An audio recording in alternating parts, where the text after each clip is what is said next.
नमस्कार. आजचा विषय ना फारच वेगळा आहे. वेगळा म्हणजे कसा आहे की आता आपण बाळावर संस्कार कसे करायचे, म्हणजे लहान मुलांवर संस्कार कसे करायचे हे बघितलं. पण मला आता सांगायचं आहे की जेव्हा घरामध्ये आपल्या बाळ येतं, म्हणजे आपण आपण म्हणजे आता समजा माझं वयाप्रमाणे मी पकडू की माझी मुलं मोठी झाली, मुलांची लग्न झाली की त्यांना जेव्हा मुलं होतात ना, त्यावेळेला अगदी अगदी अगदी जीवनाचं सार्थक झाल्यासारखं वाटतं. आणि मुलांना मुलं झाली ना की आईवडिलांना आनंद होतो, पण त्याच्या दुप्पट तिप्पट दसपट आजी आजोबांना आनंद होतो. कारण म्हणजे त्यांना त्यांच्या आनंदाला पारावरच उरत नाही. आणि त्यांना असं म्हणजे कारण ती दुधावरची साय असते, त्यामुळे त्यांना अगदी सगळं जग ठेंगणं झाल्यासारखं वाटतं. अगदी असं वाटतं की चला आयुष्याचं कष्ट केले त्याचं सगळ्याचं चीज झालं असं वाटतं. असं जेव्हा बाळ आपल्या घरी येतं त्यावेळेला म्हणजे त्याची काळजी कशी घ्यावी, आणि ती काळजी घेतल्यामुळे बाळ पुढे मोठं झाल्यावर खूप छान म्हणजे त्याची वाढ होते, तो आनंदी होतं, बाळ हुशार होतं आणि शांत होतं, शांत राहतं. म्हणजे ह्याची काळजी आपण लहानपणापासूनच घ्यायची असते. आणि त्याच्यासाठी मी आजचा व्हिडिओ करते. नमस्ते, मी अमरज्योती खेडकर. माझ्या चॅनलमध्ये तुमचं स्वागत आहे. आता आपण बघूया की बाळ झाल्यावर आता सगळ्यांनाच माहीत आहे, पूर्वी कसं होतं की बेबी झाली म्हणजे डिलेवरी झाली की लगेच आंघोळ वगैरे घालून त्याला पुसून वगैरे आणून ठेवायची. हल्ली तशी पद्धत नाही आहे. आता आंघोळ घालत नाही, स्वच्छ करतात, क्लीन करतात आणि छान गुंडाळून कपडे वगैरे घालून बाळाला आणून देतात. का तर त्याच्यावर जो लेअर असतो ना त्याच्या शरीरावर, ते त्याचं संरक्षण कवच असतं आणि ते लगेच पाणी त्याला लावायचं नसतं, आंघोळ घालायची नसते. माझ्या दोन्ही मुलीची माझ्या मुलीची दोन्ही बाळंतपणं UK म्हणजे लंडनला झाली. तर त्यावेळेला मी हे सगळं बघितलेलं आहे की बाळाची नाळ पडेपर्यंत बाळाला आंघोळ घालायची नाही, ही तिथली पद्धत आहे. आणि ज्या दिवशी नाळ पडेल त्या दिवशी किंवा त्याच्या दुसऱ्या दिवशी तुम्ही आंघोळ घालू शकता. आणि तिथपर्यंत बाळाला स्वच्छ पुसून घ्यायचं, कपडे घालायचे, आंघोळ घालायची नाही.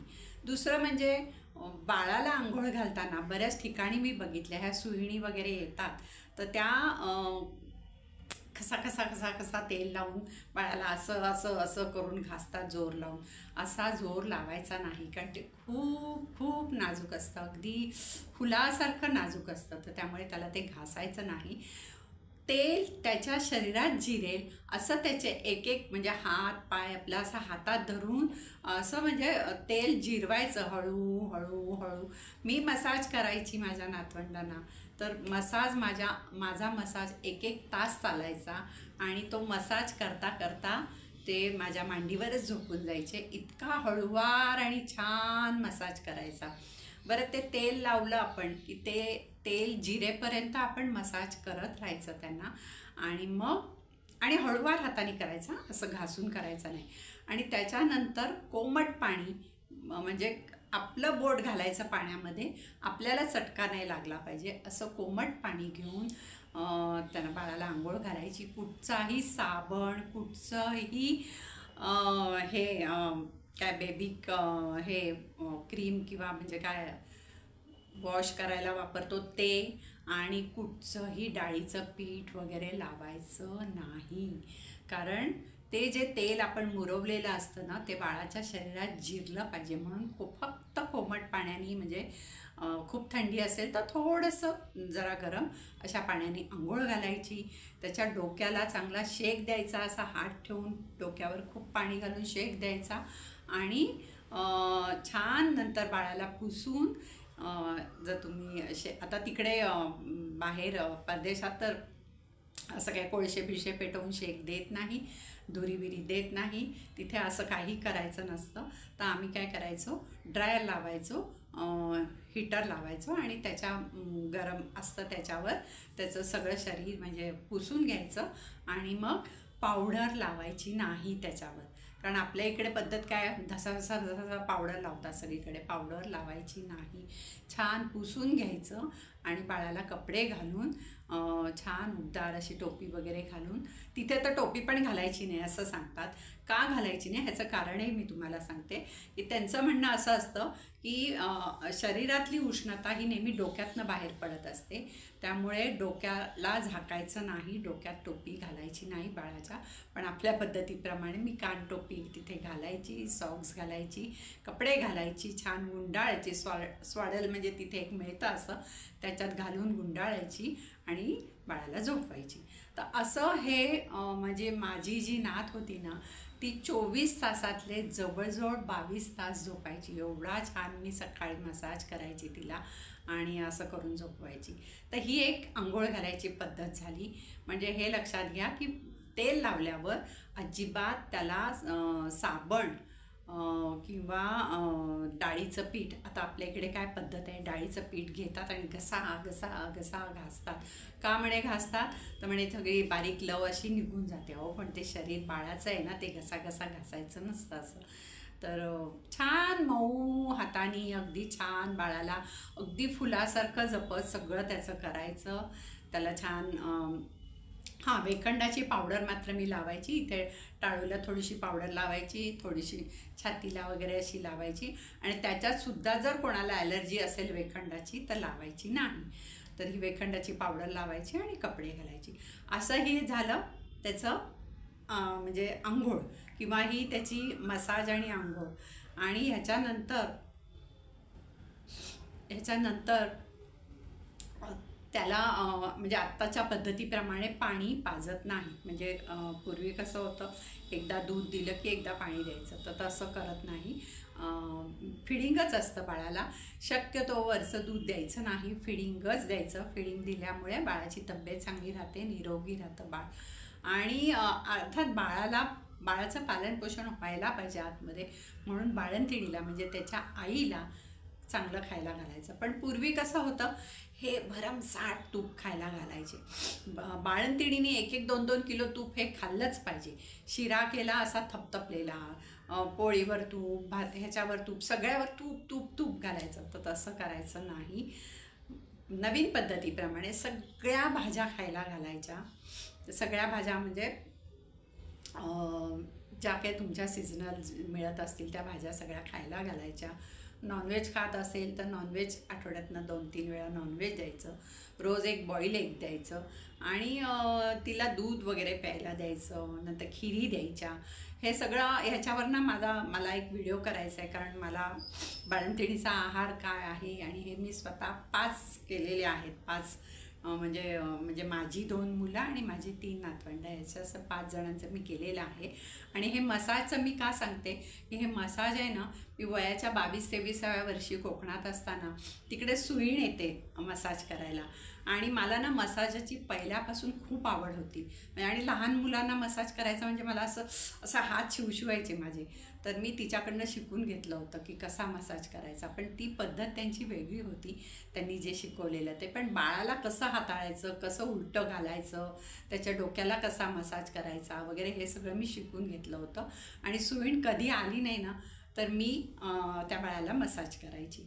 पण मी जेव्हा पार्लरचा कोर्स केला ना, तर त्यावेळेला मी आमच्या मॅडमकडनं छोट्या बाळाला मसाज कसा करायचा हे सगळं शिकून घेतलेलं.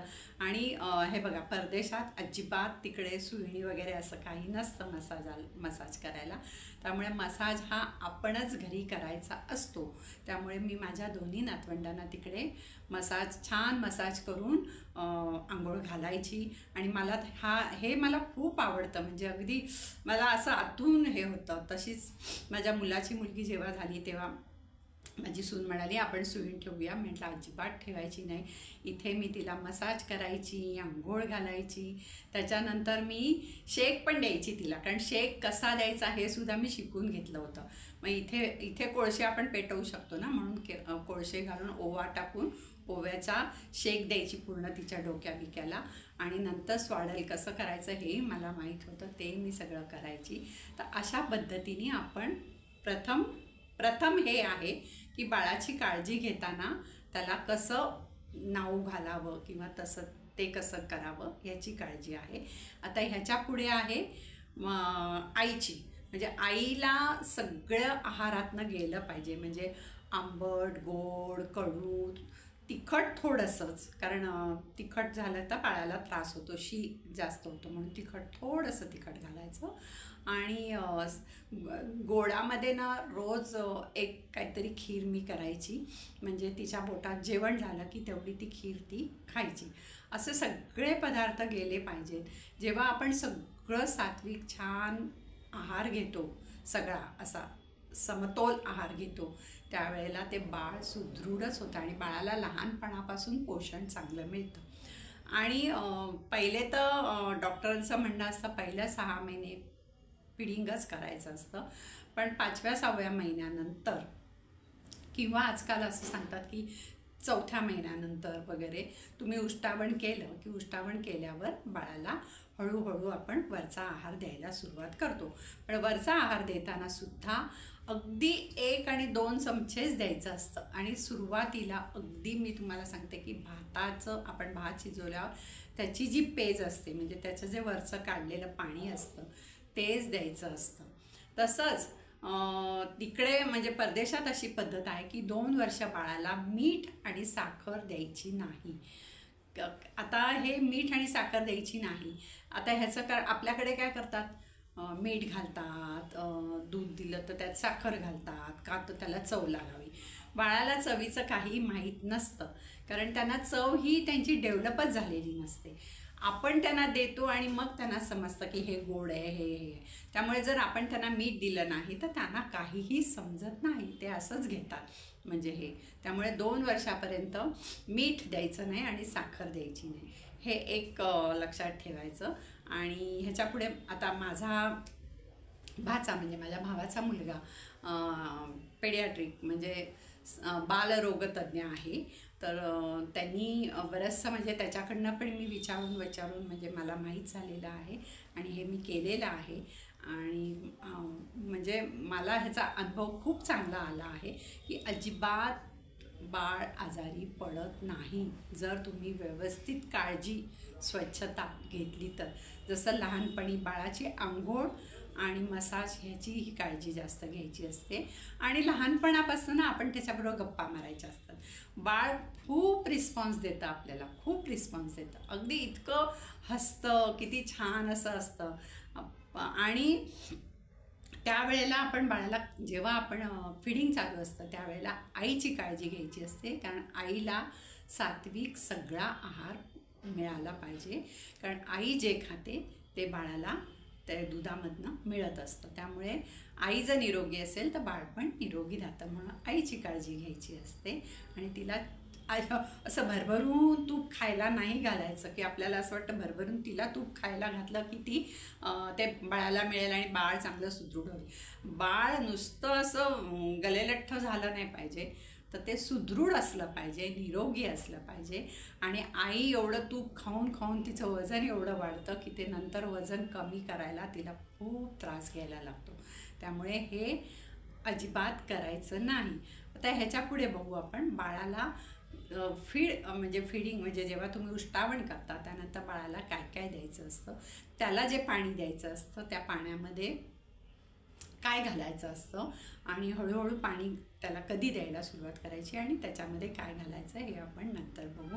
आत्ता मला फक्त एवढंच सांगायचं होतं, कारण मी बरेच ठिकाणी बघितले की बाळाला कसा कसा कसा कसा घासतात, म्हणजे जसं काय अगदी घासायला मिळाले असा मसाज करतात, असा मसाज अजिबात करायचा नाही.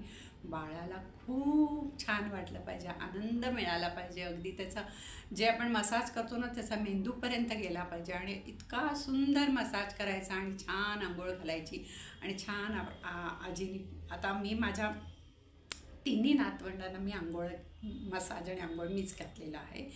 तर ते करताना इतकं छान मी तल्लीन होऊन जायची ना, आणि मी गाणी म्हणायची, अशी छान छान गाणी म्हणायची आणि ती गाणी म्हटली ना की बाळ आपल्याला रिस्पॉन्स देतं.